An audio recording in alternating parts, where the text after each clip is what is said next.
Hello friends, welcome to the DS academy.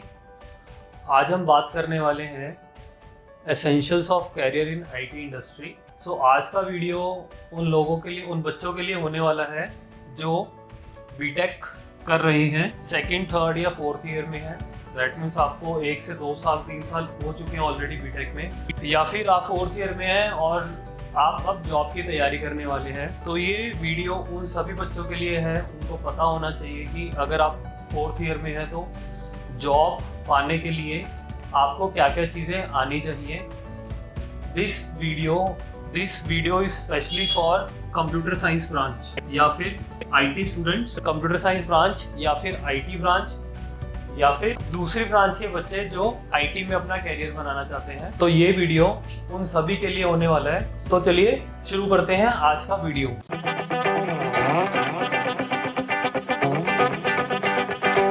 आज अगर कोई बीटेक करता है तो बीटेक में वो बच्चा बहुत सारे सब्जेक्ट्स पढ़ता है। ऑन एन एवरेज हमारे बीटेक में 8 सेमेस्टर्स हैं और हर सेमेस्टर में अगर मैं थ्योरी की बात करूं तो लगभग 6 से 7 सब्जेक्ट्स हर सेमेस्टर में होते हैं। इसका मतलब है कि लगभग 4 साल में आप लोग करीब 50 सब्जेक्ट पढ़ते हैं। वो 50 सब्जेक्ट बहुत सारी इंफॉर्मेशन, बहुत सारे डिफरेंट टॉपिक से रिलेटेड होते हैं, बट ये सारे के सारे सब्जेक्ट आपकी जॉब के लिए इम्पॉर्टेंट नहीं होते। उसमें से सिर्फ कुछ सब्जेक्ट हैं जो आपकी जॉब के लिए इम्पॉर्टेंट होते हैं। Rest of the subject they are more of informative, they are more of information purpose, कि आपको पता होना चाहिए कि ऐसा होता है या वैसा होता है या क्या प्रोसेस होता है। बट वो डेली बेस की आपकी आईटी की लाइफ में उसमें बहुत छोटा पार्ट, या आपको जॉब दिलवाने के लिए बहुत छोटा पार्ट आपकी एजुकेशन में कंट्रीब्यूट करते हैं। जो बहुत बड़ा पार्ट रहता है वो रहता है आपके कंप्यूटर्स रिलेटेड सब्जेक्ट्स का, जैसे कि प्रोग्रामिंग या ऑब्जेक्ट ओरिएंटेड प्रोग्रामिंग, OOPS जिसे हम कहते हैं। तो ये भी एक छोटा second year, third year, first year में आने वाले सब्जेक्ट हैं। पर होता क्या है कि इन 50 सब्जेक्ट्स पढ़ने के साथ बच्चे वो सारे सब्जेक्ट्स पे अपनी इम्पोर्टेंस कम कर देते हैं जो एक्चुअल में उनको बड़े अच्छे से पढ़ना चाहिए। और बच्चे क्या करते हैं, सारे सब्जेक्ट को इक्वली उसी हिसाब से पढ़ते हैं जस्ट टू गेट मार्क्स, पास होने के लिए। पर बच्चा उस हिसाब से प्रिपेयर नहीं करता कि मुझे वो सब्जेक्ट ऐसे पढ़ना है जिससे मेरी जॉब लग सके। अगर आज आप सेकेंड ईयर में और आप प्रोग्रामिंग स्टार्ट करते हैं तो इस प्रोग्रामिंग वाले सब्जेक्ट को बहुत अच्छे से पढ़िए, दिल से पढ़िए, ताकि ये थर्ड ईयर, फोर्थ ईयर में आपके साथ रहे। आप प्रोग्रामिंग में इतने स्ट्रांग हो जाए कि जब आप फोर्थ ईयर में अपने प्रोजेक्ट्स बनाएं या थर्ड ईयर में अपना प्रोजेक्ट्स बनाएं तो जो बेस कंसेप्ट है वो आपके माइंड में बहुत क्लियर रहे। आप किसी भी लैंग्वेज से प्रोग्रामिंग स्टार्ट कर रहे हैं उससे कुछ फर्क नहीं पड़ता जॉब के बाद, फोर्थ ईयर के बाद, कि आप किस लैंग्वेज में पढ़े हुए हैं, बिकॉज कंसेप्ट सबका सेम होता है। तो अगर आज आप C++, जावा या पाइथन किसी में भी प्रोग्रामिंग स्टार्ट करते हैं और अगर आपको बेसिक कॉन्सेप्ट्स पता है तो आप जॉब के बाद किसी भी लैंग्वेज में पढ़ाई कर सकते हैं, जॉब कर सकते हैं। It's a matter of learning syntax, that's it. जो अंडरलाइंग है, जो बेस है वो सेम रहता है। So let's come to the point. तो हमारे जो कुछ सब्जेक्ट हैं जो हमें ध्यान देने चाहिए उसमें, वो है programming, object oriented programming, OOPS concepts. इसके बाद एक टॉपिक आता है हमारा DBMS, which is database management system.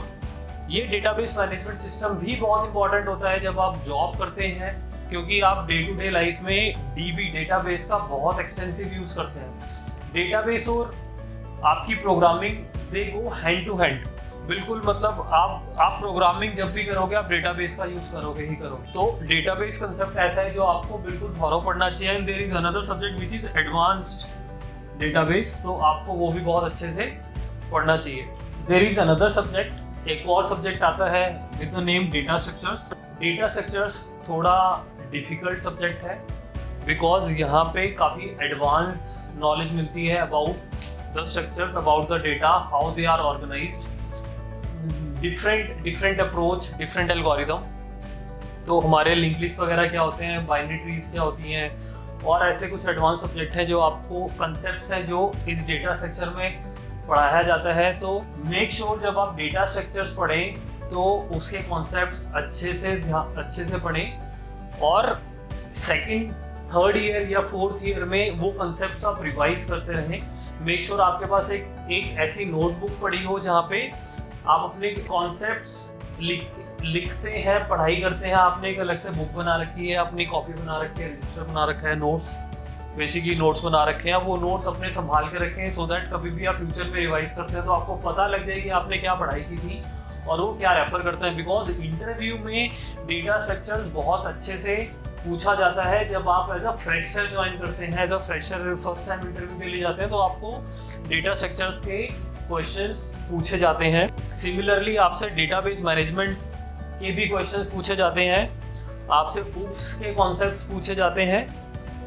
और there is one another very important subject which is algorithm design and analysis, ADA. ये एल्गोरिथम बेसिकली जब आपको प्रोग्रामिंग आ गई, जब आपको डेटा स्ट्रक्चर्स आ गया तो आपको एल्गोरिथम डिजाइन करने होते हैं। आपको प्रॉब्लम स्टेटमेंट दी जाती है और उन प्रॉब्लम स्टेटमेंट का सोल्यूशन फाइंड आउट किया जाता है with the help of programming and data structures. आप किस डेटा स्ट्रक्चर को कैसे यूज करोगे सो दैट आप ऑप्टिमल सोल्यूशन निकाल पाओ, तो वो सारा जो कॉन्सेप्ट है वो एडा में आता है। आपको प्रॉब्लम दे दी जाएगी कि आपको सॉर्टिंग करनी है, तो आप कैसे सॉर्टिंग करोगे, दैट डिपेंड्स कि आपके पास क्या इनपुट अवेलेबल है और कितने टाइम में आपको उसका आउटपुट निकालना है।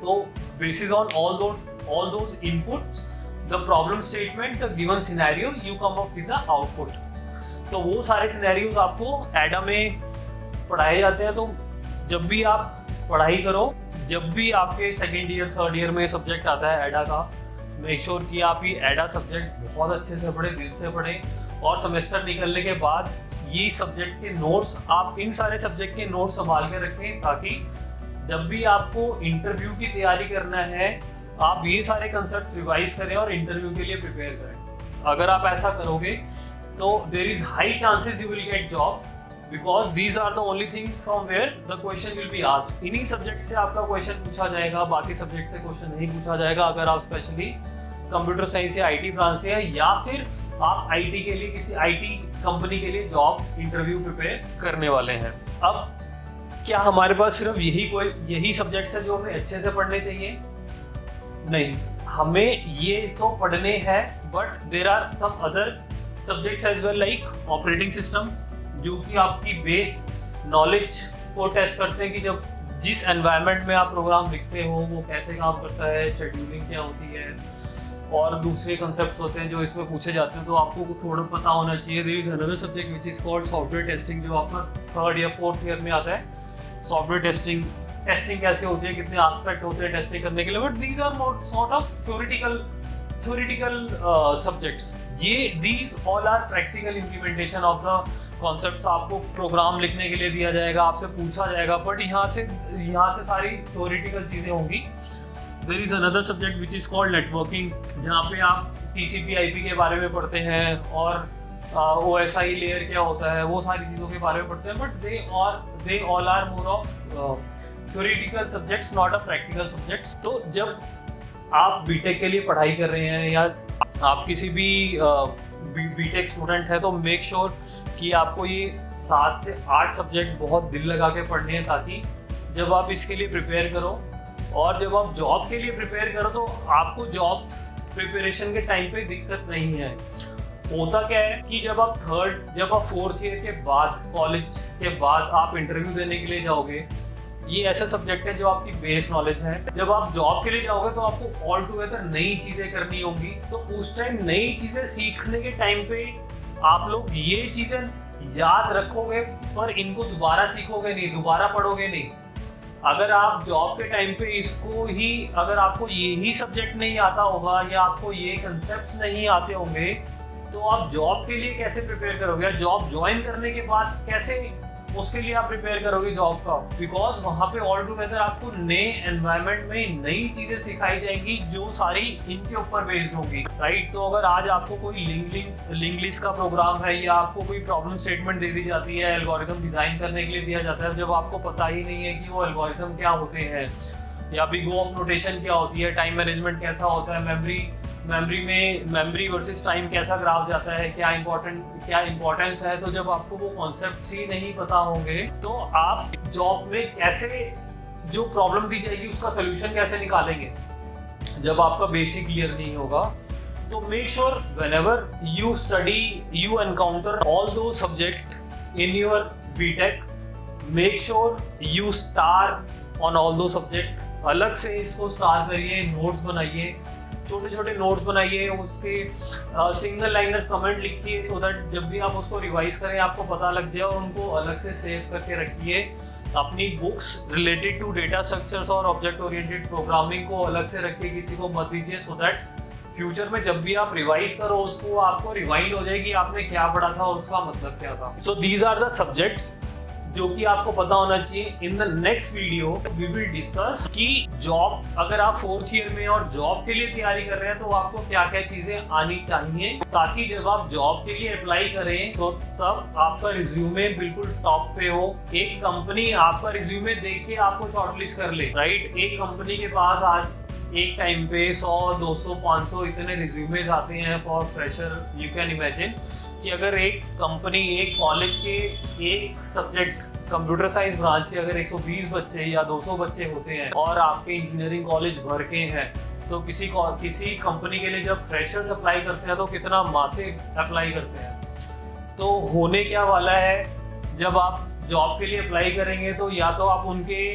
क्राइटेरियाज मीट नहीं कर पाएंगे, और अगर करते भी हैं तो वो सारे बच्चे आगे शॉर्टलिस्ट हो जाएंगे जिनकी प्रोफाइल चमक रही है, जिनकी प्रोफाइल में बहुत अच्छी अच्छी चीज़ें लिखी हुई हैं, जिन्होंने कुछ काम करा हुआ है। बट अगर आप 4th ईयर में और आपको कोई प्रैक्टिकल नॉलेज नहीं है या सिर्फ ये थ्योरेटिकल नॉलेज ही है, तो there are very less chance कि अगर आप इंटरव्यू में पार्टिसिपेट करते हैं तो वो सिलेक्शन होगा। देयर मे और मे नॉट बी चांसेस, बट आपको तैयार इस चीज के लिए रहना है कि आपका रिज्यूमे और अच्छा कैसे हो सकता है और कंपनी आपके रिज्यूमो को देख के कैसे आपको शॉर्टलिस्ट करे। This is the first step. अगर आप शॉर्टलिस्ट हो जाते हैं तो ये this is the first achievement of your resume कि आपने कुछ लेवल ऑफ हर्डल पार कर लिया, क्योंकि आज के टाइम में रिज्यूमे भेजने के बाद कई जगह से कॉल ही नहीं आते, right. So in the next video हम देखेंगे कि क्या क्या हमारे पास इंपॉर्टेंट सब्जेक्ट्स हैं या इंपॉर्टेंट टूल्स हैं या क्या टेक्नोलॉजीज हैं जो हमें पता होनी चाहिए before going to the company, which may not be required from the company, but अगर आपकी प्रोफाइल में एडिड है तो दैट कैन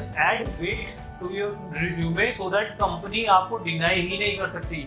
अगर कंपनी को लगता है कि इस बच्चे ने 4th ईयर में ये सारी चीज़ें पढ़ ली हैं तो हमारा कंपनी का टाइम सेव होगा और ट्रेनिंग का टाइम कम होगा और एक रिसोर्स या एक एम्प्लॉय जो है जल्दी प्रोडक्टिव हो जाएगा। तो we will see that in the next video.